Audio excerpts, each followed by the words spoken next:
प्रणाम और जय श्री कृष्ण। कैसे हो सब? As you can guess it right, आज हिंदी में बात करने का इरादा है। बहुत से मेरे फ्रेंड्स फैमिली जिन्होंने मेरे गुजराती वीडियोस देखे, वो लोग कहते हैं कि भाई हिंदी में भी बनाओ तो ज़्यादा लोग, और जो मेरे रिलेटिव्स भी है जो गुजरात के बाहर भी रहते हैं, वो लोग मेरे फ्रेंड्स भी हैं कि भाई हिंदी में बोलो तो हम भी समझ सके। तो I am trying not only in Hindi but I'll try sometime in English also, but today I'm trying in Hindi में बोलने का इरादा है। ओके, आप सबकी जानकारी के लिए जितेंद्र भावसार, ओरिजिनल मैं सूरत से हूँ। सूरत तो सबको पता ही है, और आजकल कनाडा में मैं रहता हूँ और काम करता हूँ, और यहाँ से वीडियो बना बना के आप लोगों के साथ कनाडा की बातें करते रहता हूँ। तो hope you like this video इन हिंदी। आप लोग देखेंगे भी, समझेंगे भी, मित्रों से शेयर भी करेंगे, हो सके तो सब्सक्राइब भी करेंगे। तो ऐसी बात है कि भाई कनाडा में बैठ के कनाडा की बात मैं करूँगा, करता रहूँगा। सबसे पहले तो कनाडा की बात आए तो सबको यही लगता है कि भाई आजकल स्टडी परमिट लेके चले जाओ वहाँ पर और वहाँ अच्छा है। नथिंग रॉन्ग इन दैट, अच्छी बात, बहुत अच्छी बात है। अगर आपका बेटा या बेटी या फ्रेंड्स कोई यहाँ आया है, गुड। अगर नहीं आया है, आना चाहता है, तो भी गुड। उनके लिए ही बात है कि भाई क्या करना चाहिए। मैं यहाँ भी बहुत सारे स्टूडेंट्स हैं जिनके टच में हूँ, उनके प्रॉब्लम्स मैं समझता हूँ, बातें करता हूँ, तो पता चलता है कि भाई रियल में वो क्या फेस करते हैं यहाँ पर। इंडिया में हो, बैठे हो, और कनाडा जाना हो तो सबको यही लगता है कि भाई कनाडा जाना तो स्वर्ग है, हेवन। लेकिन यहाँ आने के बाद ही तो रियलिटी महसूस होती है, रियलिटी फेस करनी पड़ती है। जैसा हम सोचते हैं कि भाई कनाडा जाके तो एकदम स्वर्ग सी सिस्टम है, स्वर्ग वाले लोग हैं, सब भगवान के लोग हैं वहाँ पर, तो यहाँ आके फ्रस्ट्रेशन भी हो सकती है, डिप्रेशन भी आ सकता है, और तरह तरह के प्रॉब्लम्स फेस करने पड़े, ऐसा भी होता है। तो वो सब बातें तो हम अलग करेंगे, उसकी तो आज बात नहीं है। बात यही है कि स्टडी परमिट लेके कनाडा आना है, खुद आना है, या तो जो पेरेंट्स हैं उनको अपने बच्चे को यहाँ भेजना है, उनके लिए बात मैं कर रहा हूँ आज। कि मेरा प्रैक्टिकल सजेशन ये है कि इंडिया से अगर आना है, बहुत लोग मैंने देखे हैं कि इंडिया से बैचलर करके यहाँ आते हैं और यहाँ आके कोई छोटा सा डिप्लोमा या सर्टिफिकेट कोर्स सिलेक्ट करते हैं। कभी कभी तो उनकी लाइन का भी नहीं होता, बैचलर ऑफ मैकेनिकल इंजीनियरिंग होगा और यहाँ हॉस्पिटैलिटी का कोई कोर्स लेके सिर्फ आने के लिए कोर्स ले लेता है। ये तो कोई बात नहीं हो ना। आप मैकेनिकल इंजीनियर बने हो तो यहाँ भी आके बैचलर डिग्री आपके पास है, चाहे बैचलर ऑफ कॉमर्स है, चाहे बैचलर ऑफ आर्ट्स है, चाहे बैचलर ऑफ इंजीनियरिंग है, तो यहाँ आके मास्टर्स का क्यों नहीं करते। मुझे पता है कि इंडिया के जो एजेंट्स हैं वो लोग सही सजेशन नहीं देते होंगे, मुझे लगता है। मैं ऐसा नहीं कहता हूँ कि नहीं देते हैं, लेकिन शायद उनको रियलिटी, यहाँ की ग्राउंड रियलिटी ना मालूम हो, इसलिए होगा, या उनको बिजनेस में कुछ ऐसा प्लस माइनस होता होगा कि वो लोग राइट सजेशन नहीं करते हैं, ऐसा मुझे लगता है।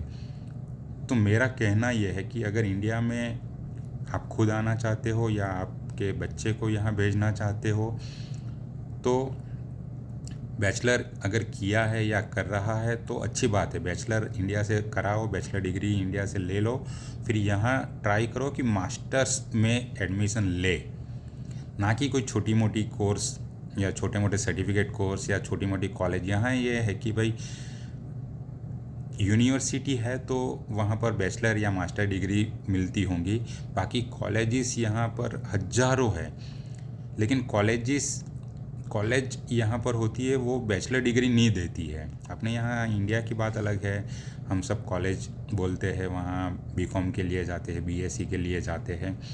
यहाँ ऐसा नहीं है, यहाँ कॉलेज होंगी तो वहाँ बैचलर डिग्री या मास्टर डिग्री के कोर्स नहीं चलते होंगे, प्रोग्राम्स यहाँ बोलते, कोर्स नहीं बोलते, प्रोग्राम्स। बैचलर डिग्री के या मास्टर डिग्री के प्रोग्राम्स यहाँ कॉलेज में नहीं चलते होते हैं।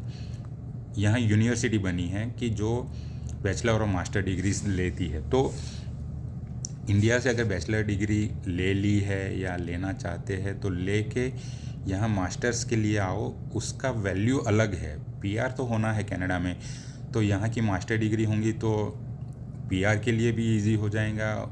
मास्टर डिग्री यहाँ की होंगी तो काम भी अच्छा पे वाला, अच्छा स्टेटस वाला काम भी मिलेगा, ये सब पॉसिबल है। लेकिन बैचलर डिग्री इंडिया से ली और यहाँ कोई सीधा साधा कोर्स ले लिया तो बहुत हेज़ल्स आएंगी, काम के लिए भी और पैसे कमाने के लिए भी और यहाँ का पीआर स्टेटस लेने के लिए भी। तो मेरा सजेशन ये है कि अगर बैचलर डिग्री है तो यहाँ मास्टर्स डिग्री के लिए एडमिशन करो, एडमिशन के लिए ट्राई करो और यहाँ आओ। और अगर आप यहाँ पर मतलब इंडिया में अगर बैचलर डिग्री नहीं ले रहे हैं, अभी छोटे हैं, या आपके पेरेंट्स है वो लोग सोचते हैं कि भाई मेरा बेटा या बेटी तो अभी 10वीं में है, 9वीं में है, तो मैं क्या करूँ, तो उनके लिए सजेशन मेरा ये है कि इंडिया का 12th ग्रेड, इंडिया में मुझे मालूम है गुजरात में अलग होगा, महाराष्ट्र में अलग होगा, दिल्ली में अलग होगा, लेकिन 12th ग्रेड तो हम सबको मालूम है कि भाई 12th तो सबका होना ही है, चाहे उसको जूनियर कॉलेज बोले या वॉटेवर। तो 12th करके यहाँ अगर बैचलर करने आए तो बेटर है। बेटर 2-3 तरीके से, एक तो यहाँ की बैचलर डिग्री की वैल्यू फ्यूचर में अच्छी होंगी, जॉब के लिए से लेके पीआर के लिए यहाँ की बैचलर डिग्री की वैल्यू अलग है, इमेज अलग है। यहाँ की बैचलर डिग्री हो तो जॉब भी अच्छी मिलती है, मतलब लोगों को पता है कि भाई ये कनाडा से ही बैचलर हुआ है। और यहाँ की बैचलर डिग्री लेने के लिए अगर यहाँ आए, इंडिया में 3 साल या 4 साल की बैचलर डिग्री ले और इंडिया से 12वीं करके यहाँ बैचलर ले तो 3-4 साल जो लगते हैं उससे यहाँ का एटमॉस्फेयर, यहाँ की सिस्टम, यहाँ का कल्चर, ये सब से बच्चे एडजस्ट हो जाते हैं, जल्दी एडजस्ट होते हैं।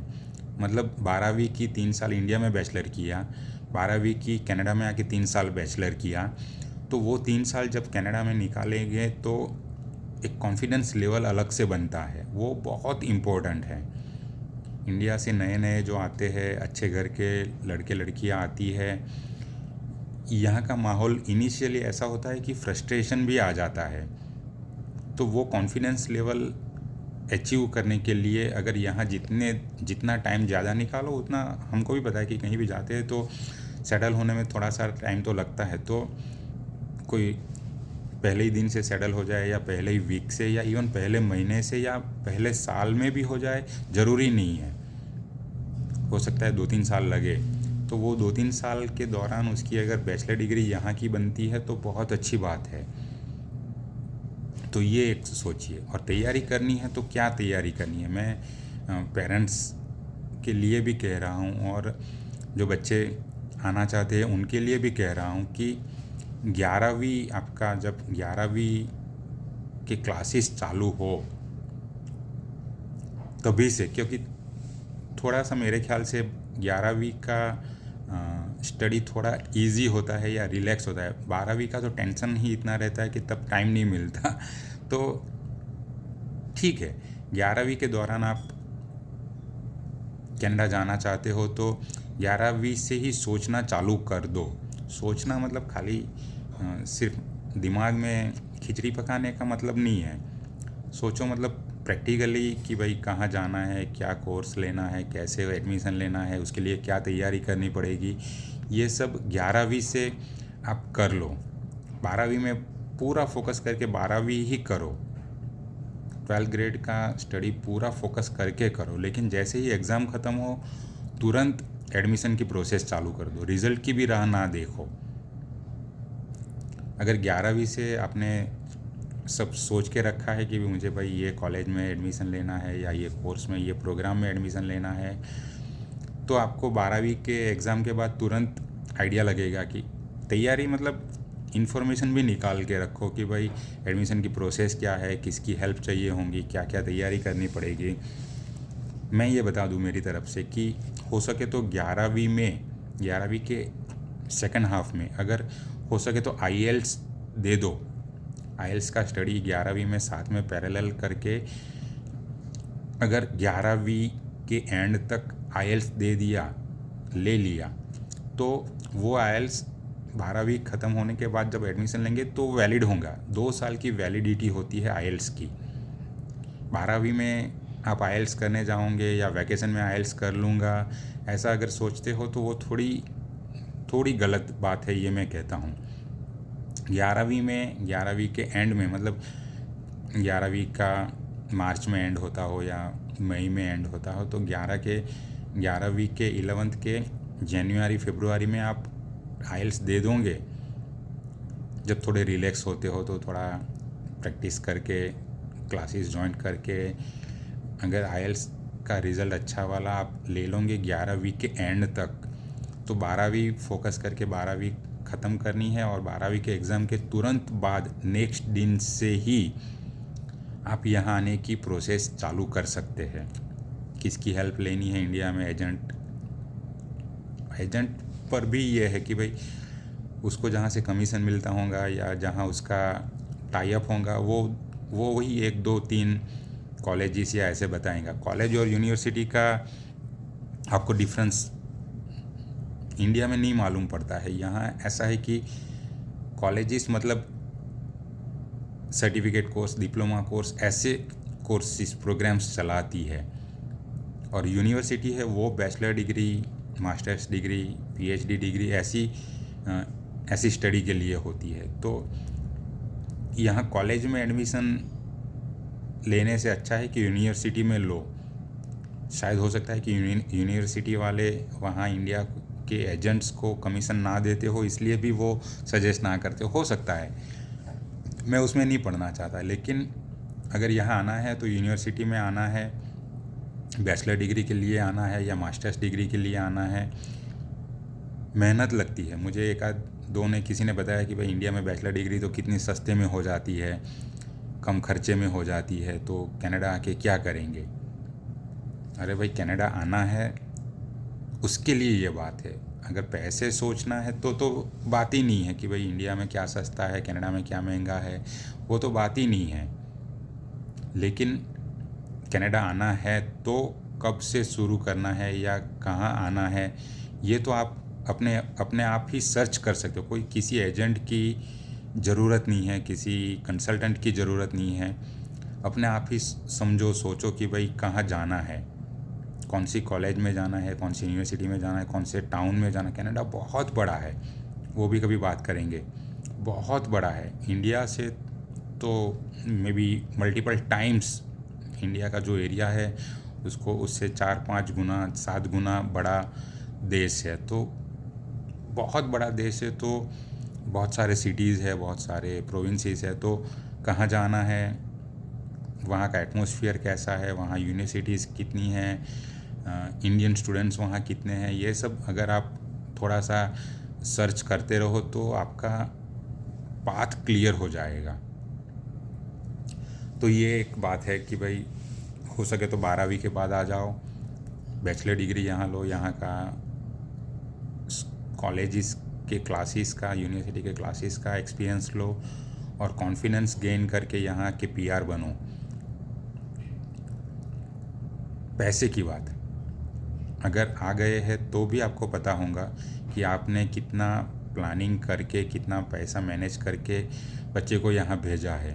उनके लिए भी बता दूँ कि अगर आपने बेटे या बेटी को यहाँ भेज दिया है, क्योंकि मुझे यहाँ के स्टूडेंट्स लोगों के एक्सपीरियंस है, मैं 1 to 1 बहुत लोगों से बातें कर चुका हूँ, तो मुझे पता है कि भाई इंडिया ऐसा बोलते हैं कि भाई पहले साल की फ़ी और यहाँ एक जीआईसी है, जीआईसी के पैसे दिए और तुझे भेज दिया, अब आगे तू जाने। तो ये तो गलत बात हो गई ना कि भाई आप जिम्मेदारी से दूर होना चाहते हैं, ये तो अच्छी बात नहीं है। मैं तो कहता हूँ कि अगर बेटे या बेटी को भेजना है तो कम से कम 40 लाख स्पेयर करके, अगर आपके पास 40 लाख है, 10-20 लाख है, चलो कनाडा भेज देते हैं। कनाडा तो बच्चा पढ़ेगा भी और कमाएगा भी और अपना भी करेगा और हमारे लिए भी वापस भेजेगा। नहीं भाई, बिल्कुल गलत बात है ये। अगर आपके पास रफली 40 लाख का बजट है, ज़रूरी नहीं कि पहले ही दिन हो, पहले साल 20-25 लाख, दूसरे साल 20-25 लाख अगर आप मैनेज कर सकते हैं तो बेटे को या बेटी को यहाँ भेजने की सोचें। अगर मेरे पास 10-15 लाख है, 20 लाख है, तो प्लीज़ ऐसा ना करें, क्योंकि यहाँ के बहुत सारे बच्चियों को मैं मिला हूँ, स्टूडेंट्स को मिला हूँ, उनकी लाइफ मैंने देखी है। बहुत मेहनत करते हैं, बहुत स्ट्रगल करते हैं, फ्रस्ट्रेट होते हैं, कॉलेज की फ़ी के पैसे नहीं होते, रूम के रेंट के लिए पैसे नहीं होते, बुक्स के लिए पैसे नहीं होते हैं, काम के लिए इधर उधर भागते हैं, सुबह 4 बजे से लेके रात को 12 बजे तक काम के लिए और काम में लगे रहते हैं, ना क्लास अटेंड कर पाते हैं। ये बहुत बहुत फ्रस्ट्रेटिंग पीरियड होता है अगर पेरेंट्स इंडिया से सपोर्ट ना करें तो। मुझे तो एक लड़की ने बोला कि भाई पेरेंट्स ने तो भेज दिया, बोल दिया कि अब आगे तू जाने,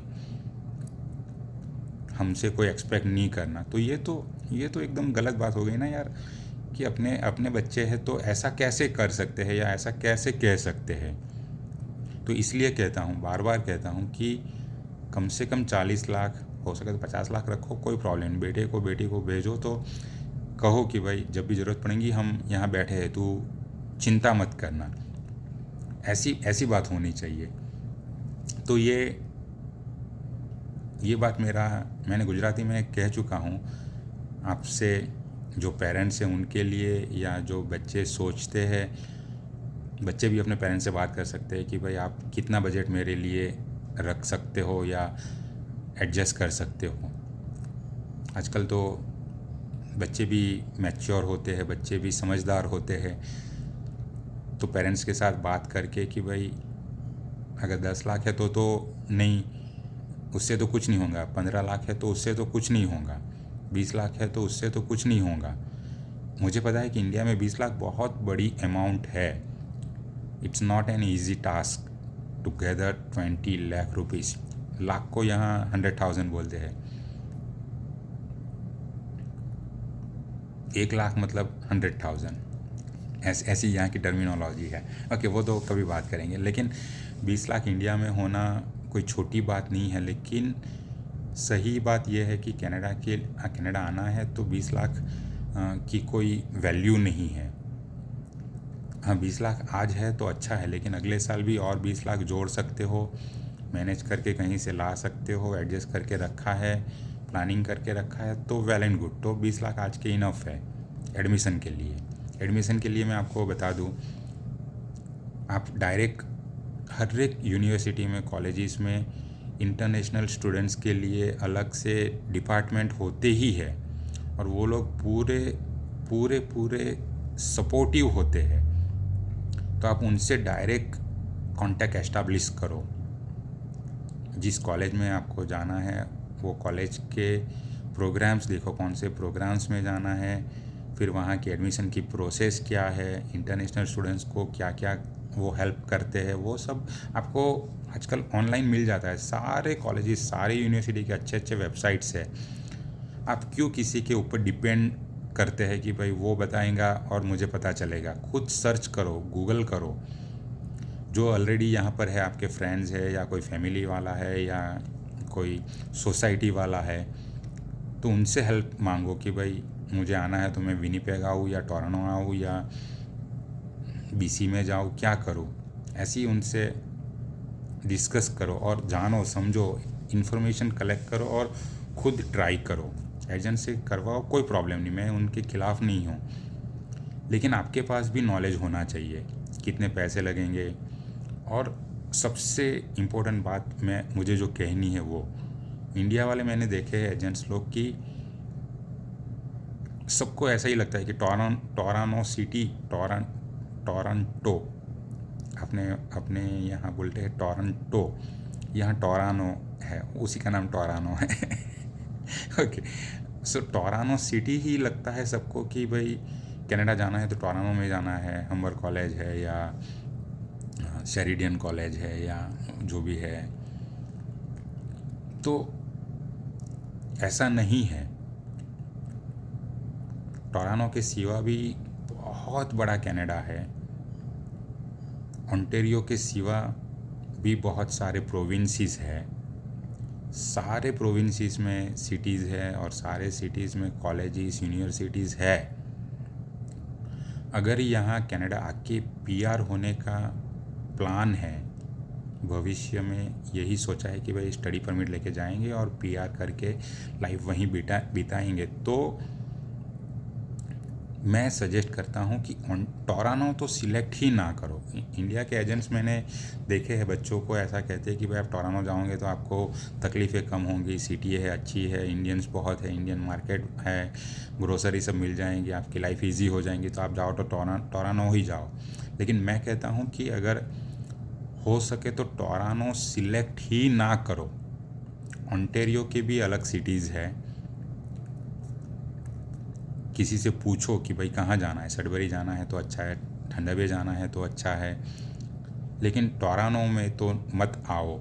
मैं ऐसा एकदम क्लियरली कहता हूँ, टोरंटो मत आओ।